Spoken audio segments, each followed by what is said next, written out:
Estejam prontos, porque hoje eu irei contar um pouco sobre a minha vida e vocação. E fique até o final, porque eu tenho uma surpresa para vocês. Bom, meus pais são mineiros, mas se conheceram em São Paulo e se casaram em 1977. Minha mãe aceitou o Evangelho de Jesus em 1968, já meu pai em 1987. E foi entre essas duas datas que eu cheguei por aqui, em 17 de agosto de 1980. Eu sou o primogênito de 3 irmãos, e desde pequenos já corríamos pelos corredores da igreja. A conversão dos meus pais se deve à minha avó, que falava de Jesus para eles na sua simplicidade. Porém, mais resoluto, meu pai não aceitou à primeira vista. Já minha mãe, ela frequentava a igreja e meu pai costumava levar e buscar minha mãe em todos os cultos. Um dia, ele resolveu entrar e acabou passando a frequentar a igreja também. E foi numa reunião dessas que meu pai foi convencido pela verdade do Evangelho e resolveu se render a Jesus. Aí, amigos, tudo começou. Mamãe, que sempre se dedicou a nós com muito carinho, com este mesmo amor se dedicava ao trabalho da igreja onde nós congregávamos. Ela auxiliava no louvor e me lembro que ela passou a fazer aulas de violão em casa com uma amiga. E eu, de enxerido, como sempre, importunei minha mãe para aprender também. Até fiz umas aulas, mas logo eu desisti. A vocação do meu pai começou a se desenvolver. Era muito comum eu encontrar meu pai sentado à mesa da sala, lendo a Bíblia por horas.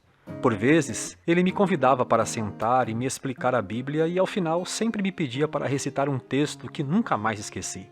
Não ameis o mundo, nem o que no mundo há. Se alguém ama o mundo, o amor do Pai não está nele. Primeira carta de João, capítulo 2, verso 15. Ah, que saudade desses momentos que vivi naquela mesa.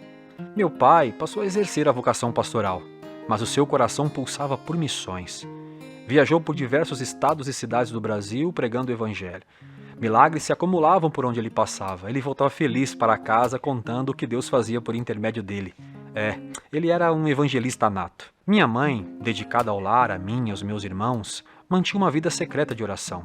Orava e até hoje ainda levanta das madrugadas para interceder por nós. Isto ela mesma me disse tempos atrás. Eu ainda era muito jovem, quando minha mãe me chamou num canto e disse: "Filho, Deus me falou que me deu um Moisés, um Arão e uma Miriam."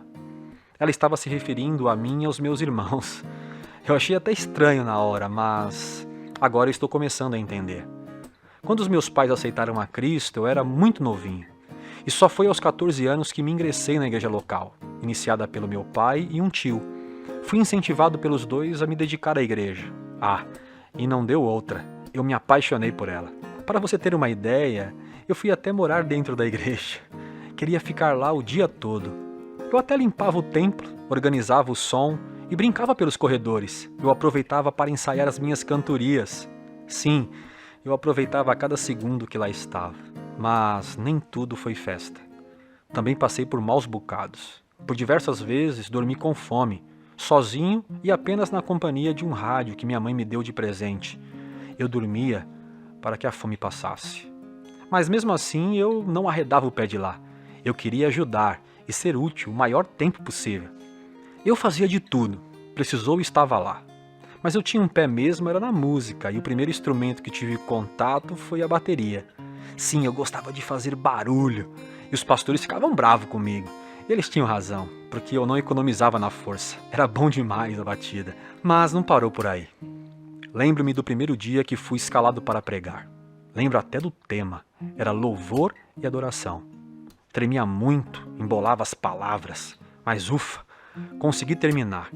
Quando sentei na cadeira, ainda trêmulo e suando muito, eu disse para mim mesmo: é isso que eu queria fazer em toda a minha vida. Então, ensinar tornou-se uma paixão para mim. Mas eu não tinha muito conhecimento, ou melhor, quase nada. Foi quando eu decidi começar a leitura. Eu falo que decidi porque eu detestava ler. Mas quando eu descobri o poder da leitura e o quanto ela liberta, eu vibrava a cada texto e frase que eu lia. Você acredita? Cheguei a ler 20 livros inteiros em um ano sem contar a Bíblia. Eu sempre deixava um livro na cabeceira da minha cama para ler pelo menos uma página antes de dormir. Tudo isso porque eu queria ser pregador, queria ensinar.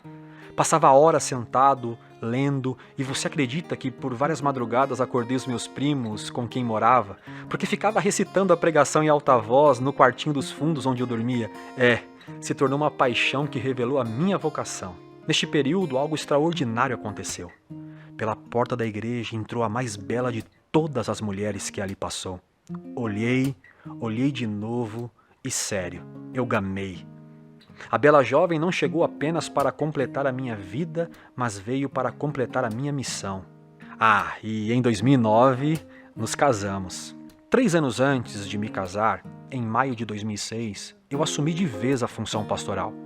E agora não só a responsabilidade aumentou, mas as cobranças também. Mas não cobranças dos outros, cobranças que eu fazia a mim mesmo. E essa cobrança só aumentava. Eu não queria ser melhor que os demais, mas eu queria dar aos outros o meu melhor. Sempre foi o meu desejo servir com excelência. Não sei se deu muito certo, mas juro que fiz de tudo para conseguir.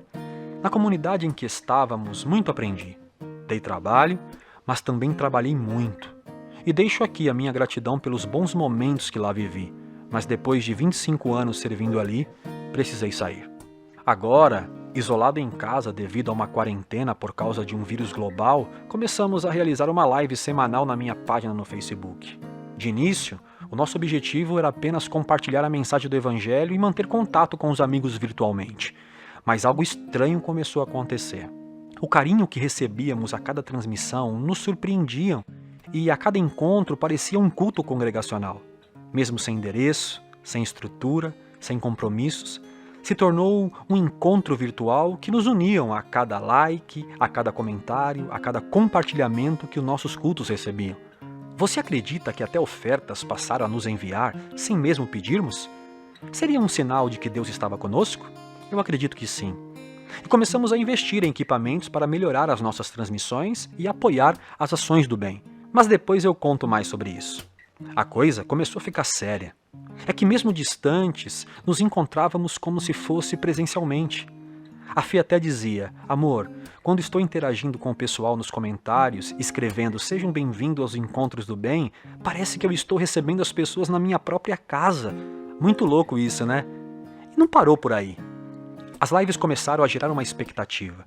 E já sentíamos saudade das pessoas quando terminávamos. Engraçado é que não víamos a hora de chegar o próximo encontro. Ficou sério mesmo. Minha casa se tornou familiar para algumas pessoas. Eu até comecei a dizer assim ao abrir os nossos encontros: sejam bem-vindos à minha sala, você está na casa do bem. Eu repeti esta frase em quase todas as lives porque a igreja é isto para nós. Um lugar de aconchego, onde você se sente à vontade, como se estivesse na sua própria casa. Então continuamos com as lives, porque para nós a igreja não é um endereço, mas uma família. É uma comunidade de um organismo vivo que não se limita às estruturas, mas nasce nos afetos, mesmo que virtualmente. A igreja é um reino que abre mão dos privilégios de poder só para alguns, para poder servir com amor a todos. A igreja é a casa do filho pródigo. É o abrigo para o vulnerável, é o acolhimento para o que sofre. A igreja é o lugar que Jesus disse em João 14, na casa de meu Pai há muitas moradas. É desta casa que queremos usufruir com todos. É nesta casa que celebramos os recomeços. É nesta casa que a festa não terá fim. É nesta casa que ninguém passará fome. É nesta casa que o Pai nos abraçará. É nesta casa que eu convido você para entrar. Então, sejam todos bem-vindos à nossa casa. E como sempre digo nas lives, você chegou, você está nos encontros do bem. Mas hoje eu quero dizer assim: você chegou, você está na Igreja Online, porque começa a partir de hoje a Igreja Casa do Bem. Uma casa para que você se sinta em casa.